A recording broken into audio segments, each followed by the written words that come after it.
Bom, pessoal, nossa reunião segunda-feira é sempre muito importante. Eu acho que com esse contexto macroeconômico recente, de guerra, traz muita aflição para o nosso assinante, então é cada vez mais importante que a gente discuta boas ideias, não só discutir o que aconteceu, mas sempre propor melhorias. A gente fez uma mudança importante recentemente na carteira do Thales, isso já foi um indicativo do nosso esforço de tentar trazer uma calma para o nosso assinante que nesse momento está super aflito. Então vamos começar discutindo o que rolou na semana passada, como de costume, mas vamos tentar sempre trazer ideias que a gente possa melhorar cada vez mais esse exercício de melhoria contínua aqui, que vai recompensar o nosso assinante no final do dia.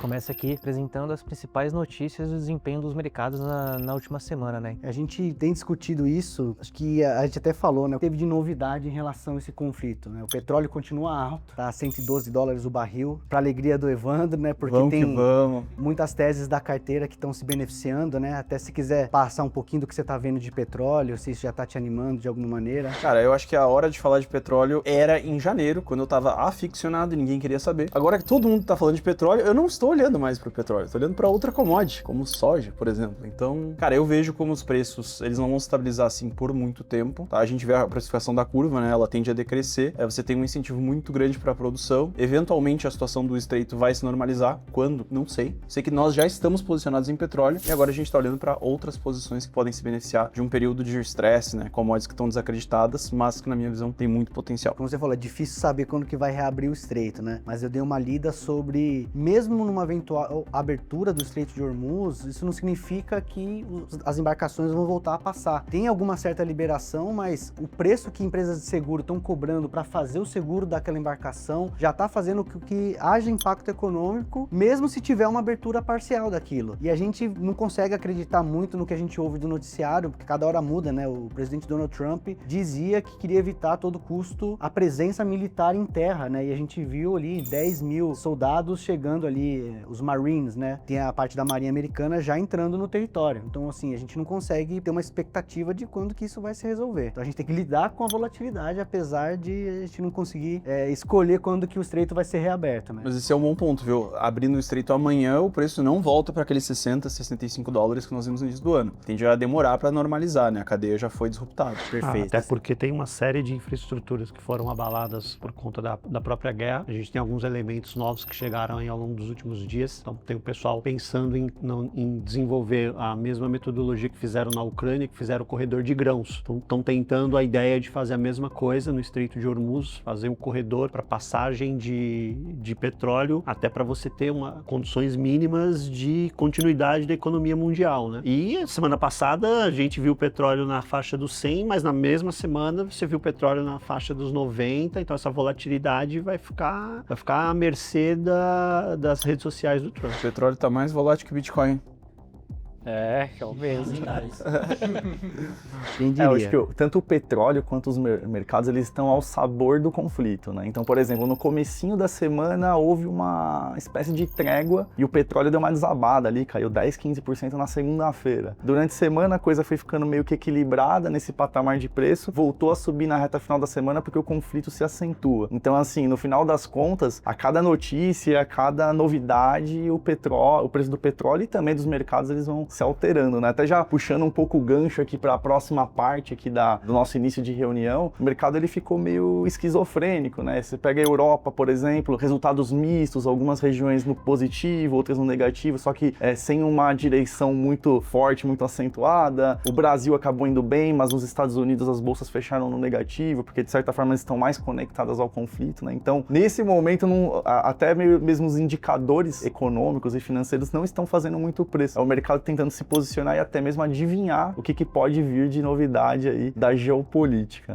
né? No final das contas é todo um mercado com receio de qual que é a pressão inflacionária que essa situação toda vai trazer. Então os bancos centrais já não pensam mais muito em cortes, já até pensam em altas, dependendo O Banco Central da Europa tá região, falando disso, né? de Europa, mesmo os Estados Unidos, assim, poxa, no começo do ano a expectativa era de vários cortes, mas no transcorrer do ano, possivelmente nós veremos menos cortes. Então, assim, tá difícil de prever, né? quase um déjà vu, porque a gente passou por essa mesma situação lá em 2024. Eu acho que quem estava aqui em 2024 vai lembrar. A gente começou o ano com expectativa de corte de juros nos Estados Unidos, o mercado estava querendo. Vieram dados de inflação, não vieram tão favoráveis para isso, aí começou a postergar. Então foi o mercado estava esperando em março, depois foi para junho, depois foi para julho, depois finalmente tivemos em setembro, né? Talvez seja uma situação semelhante com o que a gente vai ver em 2026.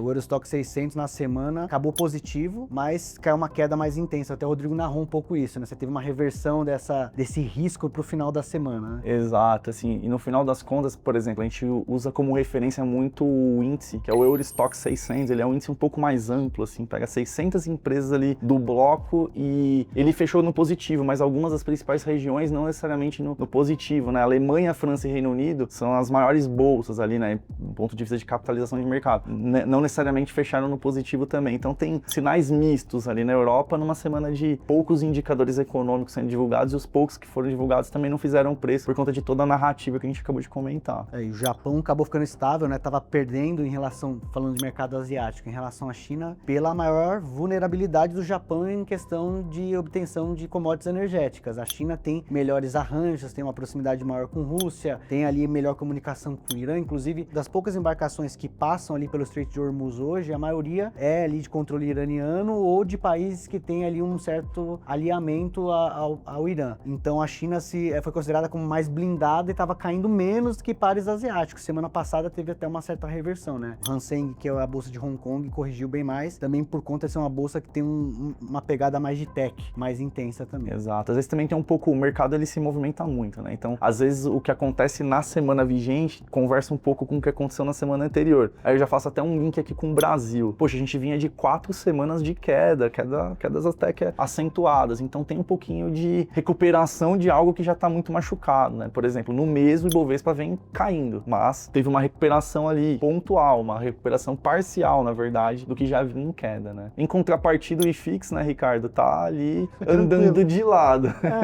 Esse mês é um mês mais complicado, né? A gente veio de uma sequência muito forte para os fundos imobiliários, então você tem algum acomodamento. Nesse cenário tão difícil, tão duro, de estresse de juro, acho que é natural, é normal, é até certo ponto saudável, né? E na semana passada a gente teve ata do Copom, foi uma ata que deixou o mercado com as barbas de molho, pensando em eventual continuidade desse ciclo de corte, pelo menos na magnitude, não que o ciclo vá acabar agora, mas pensando em magnitude de próximos cortes e até onde vai, no mínimo, essa primeira pernada de cortes. O próprio dado de IPCA 15, né, que funciona como uma prévia para o IPCA, surpreendeu aí o mercado, né, veio mais forte do que a expectativa, e a despeito de ser pontualmente um ou outro elemento, um ou outro grupo, mas fato é que as expectativas de inflação estão indo, né, daqui a pouco a gente vai chegar em Boletim Focus, a gente vai começar a ver isso ecoar no Boletim Focus. Então acho que nesse cenário tão adverso, você vê os fundos imobiliários num mês ainda mais comportadinho ali, sem dar grandes sustos para os cotistas, acho que a classe vem fazendo o papel dela dentro da carteira. O Edu é que costuma acompanhar bem essa parte, né, dos indicadores de inflação, né?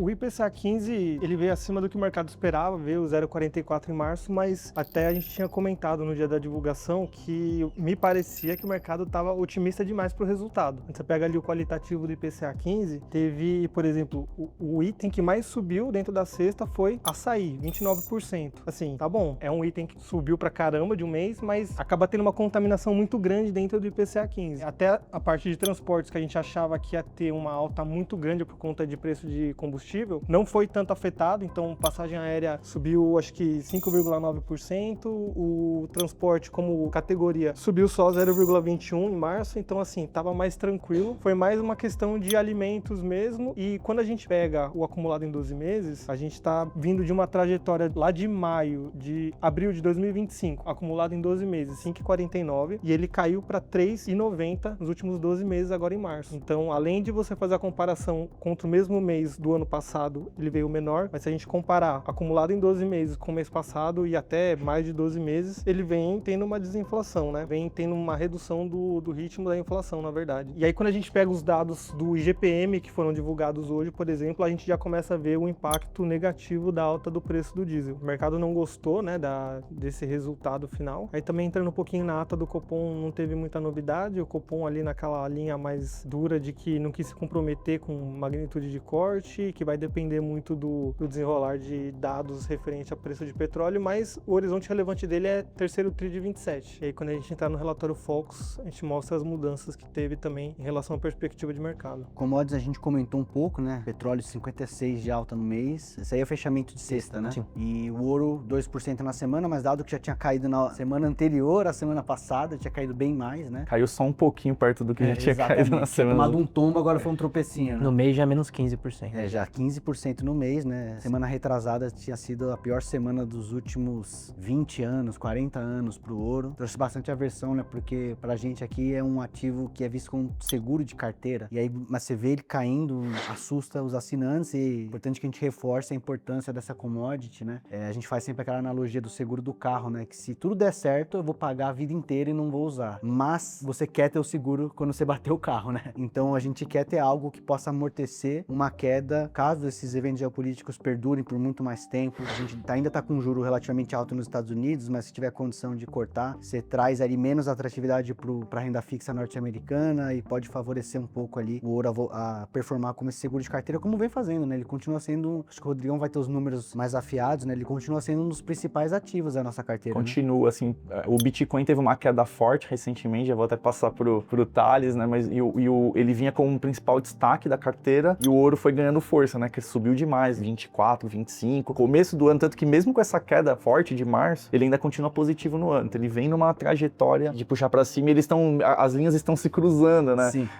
O Bitcoin caiu, o ouro subiu, eles estão meio que empatados desde que a gente começou as carteiras de valorização, né? E aí, já puxando aqui o gancho pro Thales, né? Acho que o Bitcoin vinha rotacionando em torno de 70 mil, teve uma quedinha recente, né? Esse movimento aí foi até que bem interessante, né? Porque nesse momento de estresse extremo aí, né, do Oriente Médio, o ouro que caiu realmente nesse momento, né? Então foi um momento que não motivado por essa estabilidade, justamente porque o ouro subiu bastante. Então seria um movimento mais natural aí, né? Em algum momento essa correção viria. Se não fosse o caso da guerra, talvez cairia mais ainda, né? Então seria essa possível interferência. Enquanto isso, o Bitcoin, que é considerado, né, um ativo bastante arriscado, né? O mercado mais arriscado de todos, extremamente volátil, o Bitcoin se manteve bem resiliente nesse momento, né? Então ele tá bem constante lá entre 65 mil, 73 mil dólares. Ele tá bem, se desempenhando bem, né, durante esse momento. Inclusive até em uma outra semana ele até se desempenhou positivamente, né? Então com certeza chamou bastante atenção. Mas no final das contas o Bitcoin tá de lado mesmo desde o início de fevereiro. Então já era um movimento que já era meio que esperado do mercado, né? Depois de uma forte queda, conforme o Rodrigo comentou, o Bitcoin se estabilizou em um patamar, tá lá tendo alguma patamar de compradores, mas que no meu ponto de vista a gente ainda segue aí predominantemente pessimista, né, para esse ano. Talvez não com uma queda tão forte daqui para frente, mesmo porque já caiu um patamar considerável, mas também outra possibilidade seria uma congestão bem prolongada. Ou seja, né, nos ciclos passados a gente teve congestões de 4 meses, 6 meses. Isso daí também sempre formou aí, digamos, o fundo, né, mais consolidado do Bitcoin de cada ciclo. Então, com certeza, isso daí abriu possibilidades, né, pra gente aproveitar esse momento de fraqueza do mercado cripto para colocar aí 2 ativos alternativos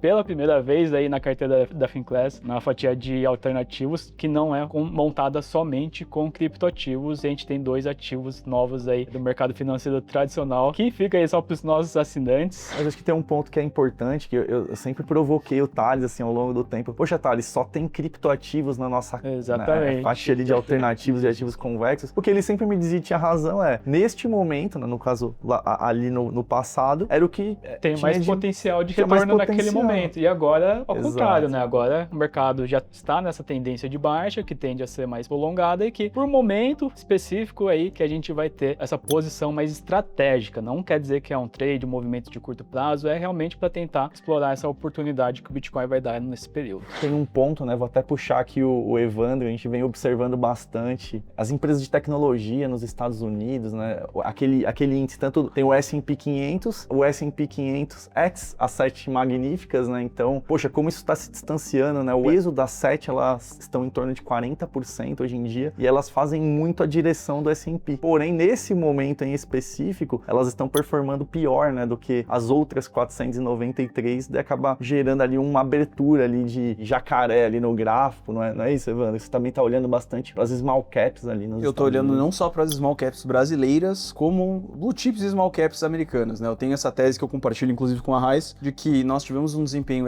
excepcional dessas Mag 7s e até das grandes empresas, né? Se você compara, por exemplo, um JP Morgan da vida vida com o resto do setor financeiro, cara, o JP Morgan tem um baile. Mesmo a gente falando que isso é um banco que tem aí, acho que, mais de 2 trilhões de dólares em ativos. É muita coisa, né? Ele é o banco sistemicamente mais importante do mundo, mesmo que os chineses sejam um pouco maiores. Então eu tô com sua tese, eu acho que, por exemplo, o Russell, né, que representa mais as small caps, em teoria, ele tem um potencial de melhor. E ainda assim tem umas alocações via ETFs ali que a gente pode fazer uns ajustes que eu tô discutindo com a Raiz, que eu vejo bastante potencial, porque além de selecionar small caps, você consegue usar uns critérios que vão te fazer uma seleção um pouco melhor na minha visão. A gente discute bastante, inclusive depois da chegada do Evandro, essa é uma grande vantagem, você poder trocar ideias sobre alguns micros e ter uma visão do analista de ações para ajudar a compor ali a nossa visão. Tô olhando muito para isso. Isso aqui é o gráfico, ele mostra uma clara diferença de comportamento, né? Você quer comprar ações americanas, você compra a S&P, você tem que saber que você está levando 30, 40% de 7 empresas, tem uma baita concentração. As outras 493 vão representar os 60% restantes ali. Se você não quer comprar esses setores que estão ali mais caros, talvez comprar um índice S&P não seja a melhor solução. Então a gente está procurando aqui alguns instrumentos. Você tem hoje BDR de ETF, a gente tem a nossa preocupação que a Finclass fala para mais de 120 mil pessoas, então o BDR de ETF ainda é pouco líquido, mas tem algumas coisas legais no mercado que podem capturar essa tese, tanto do setor de valor como de small caps, ou até mesmo uma combinação entre esses dois fatores. Tudo que a gente fala que propõe vira um estudo depois. Eu já estou apresentando para vocês há algumas semanas essa vontade de fazer uma modificação na carteira, mas eu estou construindo ainda a minha convicção e pode ser que aqui seja a grande ideia para o ano, porque só chega na carteira do nosso assinante o que a gente realmente acredita, que é uma forma de proteger o assinante e expor ele a ideias que pode trazer ganhos exponenciais. Um case em específico que está dando alegria ali, também começa até a sorrir prio,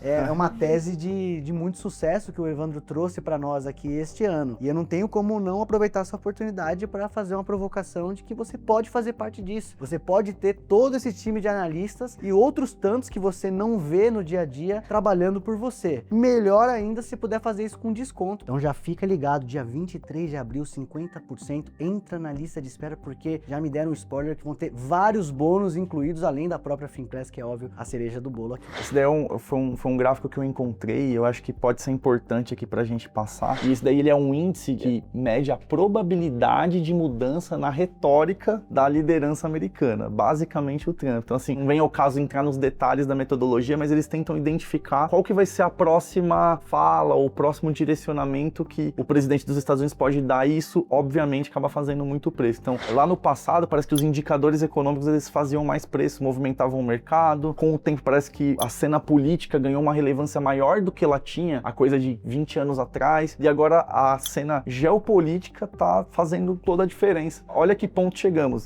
O Deutsche Bank criando um indicador específico para tratar de movimentações de mercado muitas vezes sem relação nenhuma com o que diz respeito à economia, finanças e mercados no geral. Acho que isso é impressionante, valeria a pena passar um pouco por essa dinâmica, né? Poxa, isso aqui pode ser aliado com o IA, pensando no futuro. Eu já vejo algumas aplicações no sentido de releases corporativos, o Evandro deve acompanhar. Então eu acho que a gente vai precisar cada vez mais dar atenção para esses dados alternativos, né? O game tá indo além de tomar cuidado com a palavra do comunicado e tá indo para observação até de expressões faciais e coisas do tipo. Mas no final do dia isso só reforça a importância da carteira estrutural, porque o investidor, especialmente o investidor comum, ele não chega a ser covardia, né? Exigir que ele consiga fazer isso por si só para competir em pé de igualdade com uma empresa como o Deutsche Bank que cria esse tipo de índice, né? Então, no final das contas, pega a sua alocação estrutural e segue sua alocação estrutural, porque senão o mundo de hoje exige isso daqui. As pessoas vão ter condições de criar esses indicadores. O acesso ao indicador já não é simples, imagina criar um indicador. Tem a Leda Braga, que é uma grande gestora brasileira, inclusive,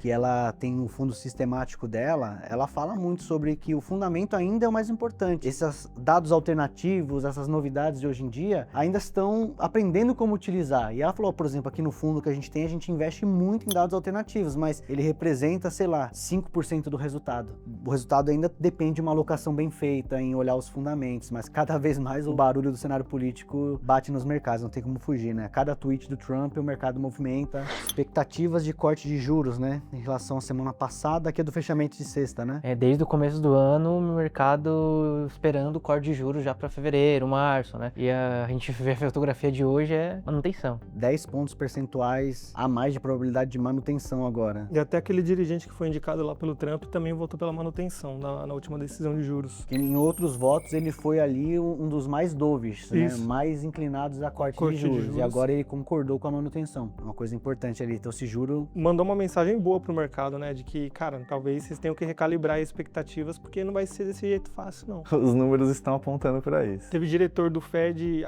que eles têm vários, né? Tiveram alguns que falaram que enxergavam queda de juros só ano que vem. O mercado fica meio tentando entender através desses discursos aí qual que é a sinalização, qual que é o direcionamento que eles vão ter. ata do Copom. Teve algum insight, alguma coisa diferente? Eles foram bem conservadores no tom da ata, não se comprometeram muito a cortar um nível específico, falaram que vão ficar abertos ali a novos dados e reforçaram que o trimestre de 2027, terceiro tri, é o horizonte relevante. Então, em tese, essa crise do petróleo, a não ser que isso mexa com expectativas para a inflação para terceiro tri de 27, ele não deveria afetar o Copom. Quando a gente for ver ali o relatório Focus dessa segunda, a gente vê que já começou a mudar. Essa tabela aqui é legal, tá bem volátil esse dado de estoques de petróleo bruto, né? Acho que a gente, comparando na semana passada, retrasada, é um dado semanal, né? Então a gente tá sempre observando que tá bem fora da projeção, né, do mercado. Os PMIs nos Estados Unidos vieram ali um pouco abaixo da expectativa, tirando o industrial, né? Mas serviços e o composto ficou um pouco abaixo da expectativa, mas ainda em zona de expansão, né? No início da desaceleração dessa atividade, se a inflação ficar mais pesada e esse juro permanecer alto, a atividade econômica deve continuar piorando para frente. A gente tá meio que analisando a semana de 23 a 27, mas a semana anterior já teve muito dado, teve decisão de política monetária no mundo todo, no Japão, nos Estados Unidos, na Europa, no Brasil, então já foi bem agitada. Essa semana foi com uma semana de menos dados, os poucos que foram divulgados não são tão relevantes e a narrativa de guerra tá sobrepondo, então acabou que nada disso daí tenha feito muito preço, né, no final das contas. Diferente da quinta, que aí a gente teve um IPCA 15, que aí eu acho que já é um assunto pra gente falar. O Edu até já falou um pouco sobre isso, mas o IPCA 5 é uma prévia da inflação, um indicador importante, né? É uma prévia, ele pega, ao invés de pegar o recorte do primeiro dia até o último dia do mês, ele pega de 15 em 15. Então, supondo que são 30 dias dentro do IPCA 15, metade dele a gente já sabe por conta do IPCA normal, e a outra metade é meio que a projeção, ele traz uma prévia da inflação, né? No IPCA 15, 41 dos 58 itens pesquisados tiveram alta de preço em fevereiro, e em março subiu para 45 de 58. Então, a difusão passa de 70% para 77% mais ou menos no mês de março. E aí com aquelas altas bem atípicas de alimentos. Atípicas não, a classe de alimentos já é mais volátil, igual que a gente tem comentado hoje, né? O feijão, ele tá pesando bastante, subindo quase 40% no ano. Isso aí para quem tem renda menor pesa mais do que para quem tem alta renda, né? Porque aí dentro do orçamento familiar pesa muito mais. Não, eu tô achando que vários commodities agrícolas vão subir, tá? Até, por exemplo, você precisa de ureia para plantar cereais. Então, internacionalmente, o preço do milho vai refletir isso, do trigo, né? Então o pão vai ficar mais caro, o arroz tende a subir bastante também, né? No passado nós tivemos uma queda de arroz. E nós, como consumidores, não olhamos tanto, né? O preço do arroz caiu, mas tantas outras coisas subiram, né? Então a gente acaba nem vendo. Mas pro produtor de arroz, ele tá sofrendo bastante, tá? Então eu acho que a gente vai ter uma alta das commodities agrícolas. Difícil dizer de forma mais generalizada, né? De forma específica tem um caso a caso, como por exemplo o feijão. Soja tá num preço muito baixo, tô empolgado com produtores de soja na bolsa. Arroz também, justamente por conta de ureia, mas a gente teve sorte, porque ainda que a ureia ela seja tão necessária pro plantio de uma dessas commodities, estamos terminando agora a colheita da soja e milho já foi também, então a gente meio que fugiu dessa alta de fertilizantes e ureia, outros os insumos necessários para a produção agrícola, né? Então, e o que tá bloqueando muito é juro também, né? Porque o juro impacta investimento, então a gente vê produtoras de silo sofrendo por conta de uma demanda menor, você tem um preço de soja muito baixo, um juro muito alto, e aí você tem uma postergação desse investimento, o agricultor não tá com uma margem muito apertada, e eu imagino que a situação vai melhorar em 2027, 2028, eu entendo que a gente vai ter uma situação melhor para os agricultores. Do preço do cereal e... Do preço do cereal, sim, e há de se considerar essas, porque assim, para você fazer a colheita, você precisa de diesel vai subir, aí os defensivos vão subir, então beleza, isso vai ser repassado na próxima safra, sem dúvidas, né? Até no preço internacional, porque agora outros países estão plantando, e aí isso já vai se refletir nos preços, não à toa a soja vem subindo, o milho vem subindo, e aí o milho subindo, como eu tava discutindo com a Raiz hoje, dizem que o frango é um saco de milho, né? Então você utiliza... É um milho que anda, né? É um milho que anda, então você vai impactar o preço do frango também, que já tá subindo, né? O Na verdade, até o que a gente tava falando com a Raiz mais cedo, que era o preço da carne, que subiu bizarramente também, muito impactado, pode ter, futuramente, um impacto negativo por conta de compressão de cereal que você usa para alimentar gado também. Em 2024 para 2025, você teve muita exportação de carne e você teve ali um nível de abate maior do que a média de rebanhos fêmeas. E isso vai demorar até 27, 28 para regularizar. Então já está estimado uma oferta menor de carne para o ano também. Tem muito gado disponível, aí começa a bater as fêmeas, aí decresce. Cara, Impressionante como todas as commodities meio que é cíclica, tem esse cíclico, né? Superprodução, cai o preço, cai o incentivo para você produzir, e aí a commodity cai, e aí a gente tem essas gangorras. E quem é contracíclico sabe aproveitar bem, como eu acredito que nós somos. E aqui no Brasil o papo é commodity, né? Você tá falando que, poxa, a galinha é um grande saco de milho e o Brasil é a fazenda do mundo, né? Brasil, Argentina e Estados Unidos são os grandes produtores, assim, Ucrânia, Rússia, dependendo do grão, trigo, por exemplo. Desculpa, a China? A China exporta soja? Não, sabe? a China é importadora líquida, né? Ela importa muito mais do China que ela acho que não produz. tem o direito de exportar nada que se possa comer. É verdade. Se tem alta demanda, sentido, vamos concordar, né? Ela tem demanda interna para absorver. Tem, aqui. é verdade. Acho que na sexta-feira, assim, não vi que fez preço no mercado, mas no Brasil teve a taxa de desemprego, né? Apresentando aí uma alta em relação ao mês anterior. Isso aí é sexta?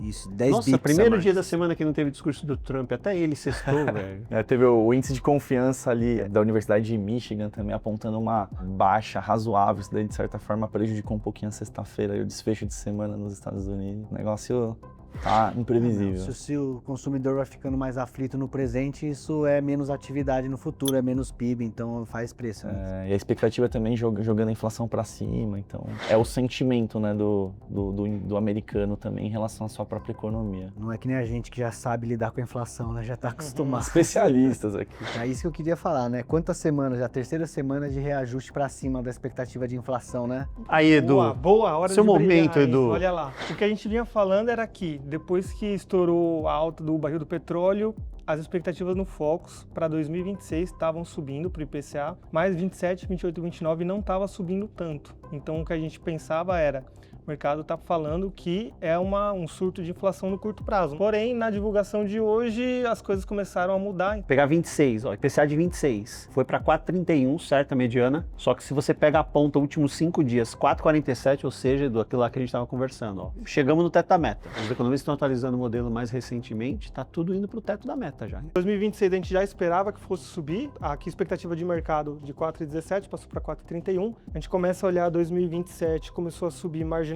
mas não é desprezível, né? Quando a gente pega a expectativa da Selic, que o mercado espera que ainda é uma Selic terminal em 12,50 no final do ano, estamos com 14,75. O mercado esperava para a decisão de março, meio, corte, e isso não aconteceu, veio 0,25. Então aqui, quando a gente pega a decisão de abril, o mercado esperava que a Selic, a partir de abril, fosse ficar em 14, coisa que a gente já sabe que não vai ser verdade, porque a Selic foi cortada em 0,25. Então aqui, hoje, considerando que estamos com uma Selic de 14,75, o mercado atualizou os modelos e ele espera agora um corte de 0,25 ao invés de um segundo corte, sendo de 0,50. Então aqui o mercado ficou um pouquinho mais pessimista no curto prazo, mas ainda assim espera uma queda na Selic para a próxima reunião. Aqui o IPCA também, para março, aqui mudou bastante, 0,37 para 0,46. Ajustou o IPCA 15. Ajustou o IPCA 15, com divulgação de dados do IPCA 15, que foi o que a gente falou, que ele estava ali, talvez o mercado tivesse excessivamente otimista, então foi um banho de água fria aqui. Aqui abriu 0,43 para 0,46 e aqui mudou pouca coisa, 0,30 para 0,31. O IGPM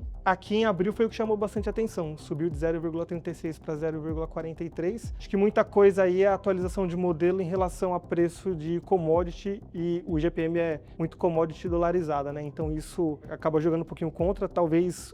E aí é até interessante da gente ver aqui, ó, o câmbio, por exemplo, ficou estável, né? Aqui também 5,25, 5,25. Então eu não sei se é o mercado não sabendo precificar o dólar frente ao real, num cenário tão bizarro assim, ou se ele espera Mas realmente... em algum momento soube precificar esse dólar? Nunca. É porque assim, a gente já considera que isso aqui tá errado, né? A gente já parte da premissa que tá errado. Agora, os caras que dão os números que a gente já sabe que estão errados, estão falando, olha, não sabemos nem se o que a gente fala que tá certo, que vocês sabem que estão errados, Mas tá isso errado. é legal, porque a gente tá falando muito de uma tendência de dólar fraco, né? Porque É. você ia diminuir o diferencial de juros, eventualmente, mas a gente teve uma mini onda de fortalecimento depois desse evento de guerra do Irã.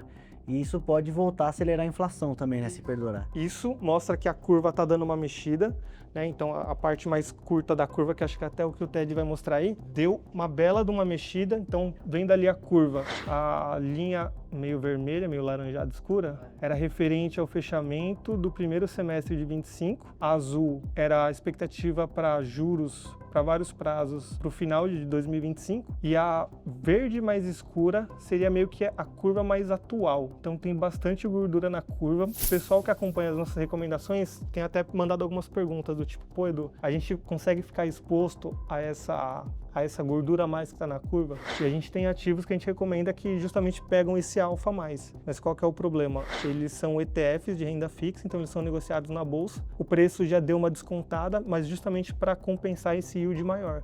Mas aí os próximos aportes, lembrando, a carteira vai girando, né, conforme os vencimentos vão passando, e aí o portfólio começa a ficar com esse yield maior. Então, eu entendo como uma boa oportunidade para alocação estrutural, forçando aquela tese da alocação estrutural, não tentar exagerar em nenhuma parte da curva também. Você chega a ficar animado com algum pré-fixado ou ainda não? Ainda talvez o principal cavalo seja um indexado à inflação, mais curto? O pré-fixado ele chama bastante atenção, né? Mas eu ainda sou mais a favor de um indexado ao IPCA. Uma semana atrás a gente não estava vendo essa contaminação de expectativa de inflação para 28 e 29.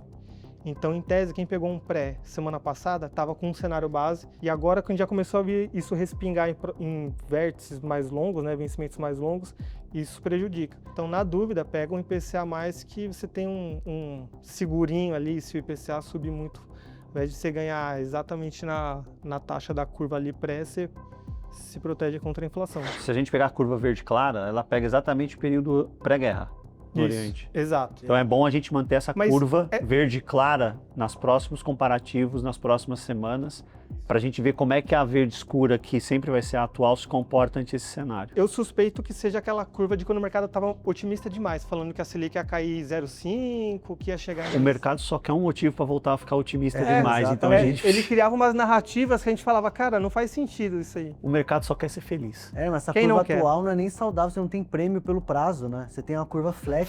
Fletou a curva. Então que prêmio você tem ali por alongar, né? Mas foi uma abertura bem impactante, né? Abertura, só para o pessoal entender, quando os contratos futuros, eles são negociados a taxas maiores do que estavam sendo antes, né? O patamar não é esse, o patamar era pior, mas o formato da curva me lembra dezembro de 24, quando a gente estressou, que achou que o fiscal ia escangalhar de vez e o juro era 16 para sempre. O pessoal falava de dominância? Era 16 para sempre, então o formato é mais ou menos o mesmo. Primeiro vídeo, assim, tratando de curvas, assim, abrindo pro pessoal, mas não é tão comum uma abertura dessa, assim, né? Pegando fechamento do ano ali, meio do ano passado, ficar numa região central, impacto, foi muita coisa para uma semana. Da verde clara para verde escuro são 30 dias, gente. E o Tesouro entrou... Nem isso.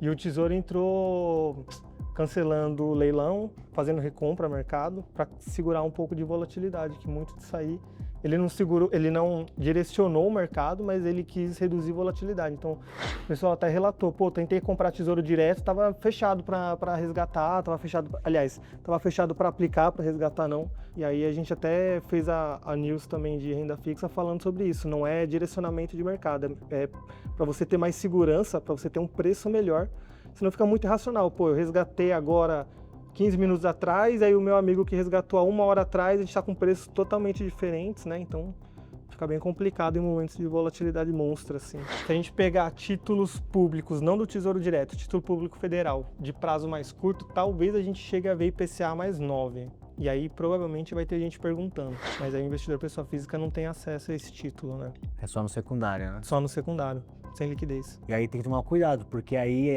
quando a pessoa compra na plataforma, ela vai ter que acionar lá a mesa que vai spreadar ela, então ela não, mesmo que o título tenha essa taxa, ela não vai conseguir comprar por essa taxa, muito provavelmente, pelo spread da corretora.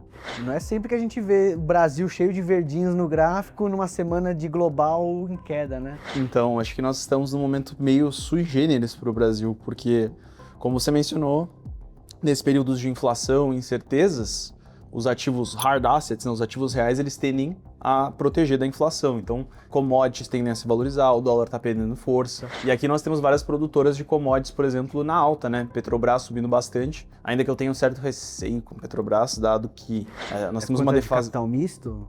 O teu receio com a Petrobras de ser uma empresa de capital misto? Exatamente, é uma questão de governança, porque, por exemplo, nós temos uma defasagem de diesel, gasolina, muito relevante. Isso tende a impactar os resultados da Petrobras. Então, essa captura da alta do petróleo, você pega com outros ativos que são melhores para isso, na minha visão. Tem um veículo muito mais atrativo para isso, né, que é a PRIO, que nós recomendamos. A alta já foi, tá? Então não adianta sair comprando PRIO. E nós tivemos também ali o segundo maior nome, né, que subiu quase 20%, foi Vamos, que soltou o resultado. A Isabel, eu sei que tá acompanhando. O que você achou do resultado? Foi ok, né? Ela tá sofrendo muito por conta dos juros, né? Ela tem o quê? 12 bi de dívida? 11,8. Então, exato. Então... Despesa financeira fica mais alta. Exato, fica muito caro. E por que ela subiu mesmo com o juro subindo tanto nessa semana? O resultado foi bom, né? Mas você acha que foi isso? O resultado foi bom dado o contexto, no meu Exato. entendimento, né? E aí nós tivemos também ali quedas expressivas de Braskem, que tá muito mal das pernas. Asas, que é uma empresa varejista que já esteve na nossa carteira, nós retiramos por alguma questão de... Ela recebe incentivos fiscais muito relevantes, né? Então se você tira isso, a rentabilidade cai no chão. Então só se você é do Rio de Janeiro, você deu aí uns 500 milhões ano passado para Asas 2154. E também teve a queda da Eneva, por exemplo, que ela já tinha subido muito porque ela ganhou um leilão bem interessante para ela. Então teve uma certa correção aí. Mas no geral, bem verdinho esse mapa aí, ações brasileiras foram bem na última semana. Você viu alguma coisa específica sobre frigoríficos, né? Porque a gente vê aqui liderando o ranking 31%, tem ali Beef 3 subindo 11% na semana. Será que é um prognóstico de preços de proteína mais altos e um forward guidance mais atrativo? Que eu não cheguei a ver nada específico. Você chegou a ver alguma coisa de frigoríficos? Não olhei especificamente, até porque eu particularmente não gosto muito do setor de frigoríficos, tá? Porque se você pega janelas diferentes de tempo, você vê que os retornos não são tão empolgantes.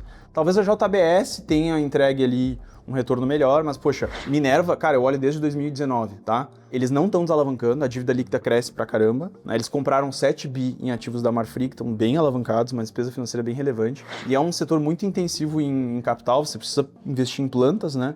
E aí é um business de spread, então beleza, o boi subiu. E ela consegue talvez ter um pouquinho mais de margem, mas o quanto, né? Porque ela também vai pagar mais caro por esse boi. Então eu acho que teve uma questão, acho que foi mais uma mola comprimida, assim, né? Minerva caiu bastante nos últimos meses. Eu lembro de ver a Minerva 17 uns anos atrás, agora ela tá 4, né? Uma destruição brutal de valor. Marfrig eu não sei porque subiu tanto, talvez tenha algum fator específico, mas eu não gosto desse segmento, eu prefiro empresas... Essas empresas são chatas, tá? Mas eu gosto de outros tipos de empresas chatas. Não, chato é perder dinheiro. Chato é perder dinheiro, exatamente. E aí temos uma nova tese minha, que é a tese das small caps. Nesse gráfico aí nós temos em azul o desempenho do Ibovespa nos últimos 5 anos, em vermelho o desempenho do índice small, e aí em branco nós temos a razão do índice small em relação ao Ibovespa. E ele está na mínima histórica dos últimos 5 anos. Inclusive, se você expande o horizonte, pega desde 2005, quando o small foi criado, salvo engano, ele também está muito próximo das mínimas, né? Ele chegou num topo ali próximo de 2011, e desde então ele só caiu e hoje ele está nessas mínimas. Então eu vejo uma assimetria muito favorável de nomes small caps, mas você tem que fazer uma boa seleção, né? Porque não adianta você olhar a composição dos dois índices. Poxa, o Ibov tem muita Vale, tem Petrobras, tem Itaú, que são boas empresas, e o small tem umas tranqueiras ali, tá? Mas eu vejo um futuro bastante promissor para algumas small caps bem selecionadas, que inclusive estão fazendo parte da nossa carteira agora na Finclass. O small é um índice que tem mais mid caps do que small mesmo, né? Ele é um índice poluído, ele é um índice que mostra algumas características interessantes do Brasil, né? Em tese, na teoria econômica, você toma mais risco numa empresa menor, você deveria ser melhor recompensado. Isso não, a gente não vê o small constantemente, mesmo que seja mais volátil, dando mais retorno. Então eu concordo contigo que talvez é um caso de seleção individual, você escolher bem ali as small caps que tem melhor balanço, melhor fundamento para trazer, não é só comprar o índice Exatamente. E ser feliz, não. Faço uma leve provocação, é o small caps que está barato ou o Ibovespa que está caro? Assim, eu tendo a achar que o Bovespa tá razoável, tá? Se eu vejo a composição assim, poxa, Petrobras tá um pouco salgada, mas tem espaço para andar, Vale tem espaço para andar, Itaú deu uma correção, ele já negociou quase 3 vezes o valor patrimonial, agora tá mais próximo de 2, então é um bom ativo. Então assim, eu acho que o Ibovespa não tá necessariamente caro, tá?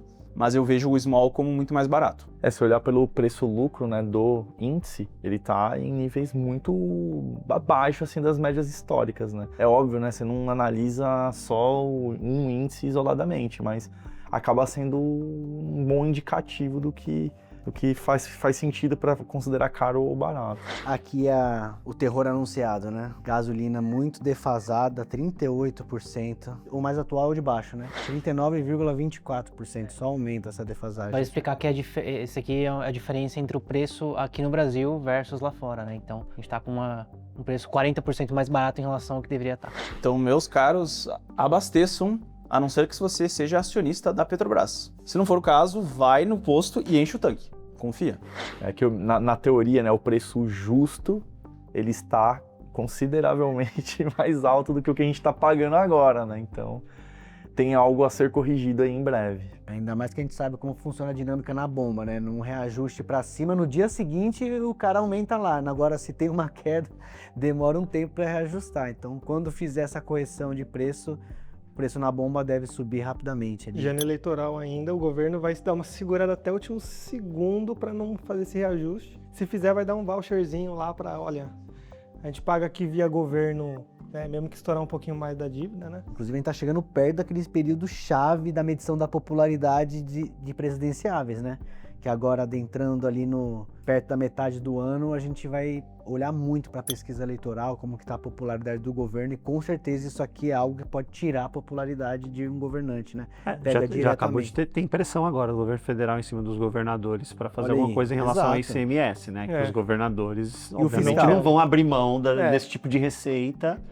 Não tem como. Especialmente por não ter afinidade, muitos deles não terem afinidade nenhuma com o governo federal. Mas nesse patamar que tá, uma hora essa corda vai ter que estourar, não vai ter jeito, cara. Ou essa guerra termina logo e esse petróleo, não que volte para 65 de imediato, mas pelo menos alivie essa boca de jacaré, feche parcialmente. Ou então não tem milagre, o preço na bomba vai subir. Porque não é nem só o petróleo, né? Tem o refino. Fora né? todo o eco na cadeia. Várias refinarias foram bombardeadas, você tem uma redução de produção, você tem redução de refino. Então, cara, vai durar uns anos esse impacto, assim. Agora, até quando vai ficar o preço, não sei. No nosso modelo, né, inclusive na Prio, eu tô usando $82 esse ano e depois 65. E mesmo assim eu vi um retorno razoável para quem segura nesses preços, tá? Porque tem aumento de produção, tem uma tese micro ali, não é só petróleo. Aí já fizemos o Ricardo que tem o carro elétrico, a gente tá preocupado. É verdade. Ô, Evandro, inclusive era uma dúvida, sabe se a BYD tá andando melhor por causa disso? Cara, não olhei, mas tende a ser bem benéfico para as elétricas, né? Para as montadoras elétricas. O resultado da BYD lá na China veio horroroso. Veio horroroso, Sério? O pessoal não tem mais o que fazer com o carro elétrico lá, começa a estocar. É muita competição, né? É muita competição lá é muita E o governo competição. incentiva todo mundo? O governo lá, ele incentiva e fala, quem sobreviver, vem comigo. Mais ou menos esse o modelo. Se a gente tivesse que resumir aqui os principais insights da reunião de hoje, eu acho que inflação foi um tema central. Que outros temas vocês colocariam como os principais insights? Acho que a principal coisa seria a importância da alocação estrutural, entendeu? Em cenários como esse, totalmente incerto e tudo mais, principalmente no Brasil, onde até o passado é incerto praticamente, a importância de uma boa alocação estrutural é completamente fundamental. Com certeza também a diminuição dos criptoativos na carteira foi uma mudança aí, com certeza bem significativa, colocando esses novos dois ativos descorrelacionados, né, ao mercado cripto, para a gente conseguir bater o Bitcoin nesse momento aí difícil, com certeza pode fazer bastante diferença também. Eu vou ressaltar o que o Matheus falou, que eu acho que tudo me vem essa ideia. Acho que eu sou meio Caxias, Rodrigão é alocadorzão também. A gente não consegue prever o futuro, a gente sabe estudar muito, a gente sabe entender como que cada classe de ativo se comporta, correlações e como que a gente constrói uma carteira que é robusta, que seja capaz de atravessar um momento difícil, que ninguém aqui está querendo acertar a bola de cristal exatamente o que vai acontecer. Nem seríamos capazes, mesmo que a gente quisesse fazer isso, a gente errar sistematicamente. Então acho que a principal lição, se alguém tiver alguma outra coisa tem que tomar adicionar. cuidado com os dados de curto prazo. A gente viu aqui, por exemplo, o ouro no curtíssimo prazo com performance ruim. Tudo que ele ofereceu pra gente ao longo, né, dos últimos semestres, dos últimos anos, mostrou quão acertado é você ter uma posição estrutural de ouro na sua carteira. Então não é por conta de os últimos 30 dias ou uma semana que você tem uma agonia maior no ativo que ele perde a função na carteira, longe disso, né? Antes dessa correção do ouro, os ETFs e BDRs de ETF de ouro na B3 foram entre os ativos mais negociados, porque aquele investidor caça oportunidade. Tava subindo muito, começa a comprar, isso foi até um dos motivos de ter tido uma correção mais severa, né? Você tem muita gente comprando no hype, foi uma coisa que a gente nunca defendeu para o nosso assinante, comprar pelo hype, e eu acho que isso também acaba virando ali um insight para quem está nos assistindo aqui. do valor de ter uma carteira completa tocada por analistas para que você tenha uma alocação robusta que seja capaz de atravessar esses momentos. E melhor ainda, como eu já falei, aproveitando essa condição especial do aniversário da Finclass no dia 23 de abril para adquirir tudo isso e mais um pouco com 50% de desconto. Fala pessoal, essa foi aqui uma pitada dos nossos insights, a nossa reunião de análise que a gente faz com frequência aqui para discutir novas ideias. Se você gostou desse conteúdo, quer ver mais insights como esse, deixa seu comentário, já se inscreve no canal para o algoritmo te entregar sempre que tiver uma novidade aqui pelo canal da Finclass. Um abraço e até mais!